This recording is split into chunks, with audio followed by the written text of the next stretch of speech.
जय श्री कृष्ण। अध्याय 8 श्लोक 21 से आगे का वर्णन। अनुवाद। जिसे वेदांती अप्रकट तथा अविनाशी बताते हैं, जो परम गंतव्य है, जिसे प्राप्त कर लेने पर कोई वापस नहीं आता, वही मेरा परम धाम है। तात्पर्य।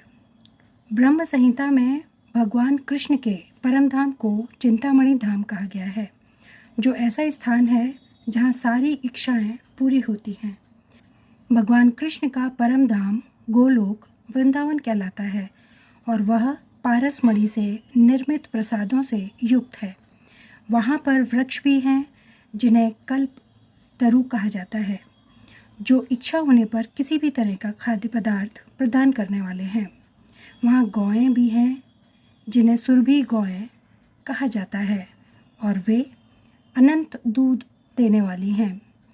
इस धाम में भगवान की सेवा के लिए लाखों लक्ष्मियां हैं। वे आदि भगवान गोविंद तथा समस्त कारणों के कारण कहलाते हैं। भगवान वंशी बजाते रहते हैं। उनका दिव्य स्वरूप समस्त लोकों में सर्वाधिक आकर्षक है। उनके नेत्र कमल दलों के समान है और उनका शरीर मेघों के वर्ण का है। वे इतने रूपवान हैं कि उनका सौंदर्य हजारों कामदेवों को मात करता है।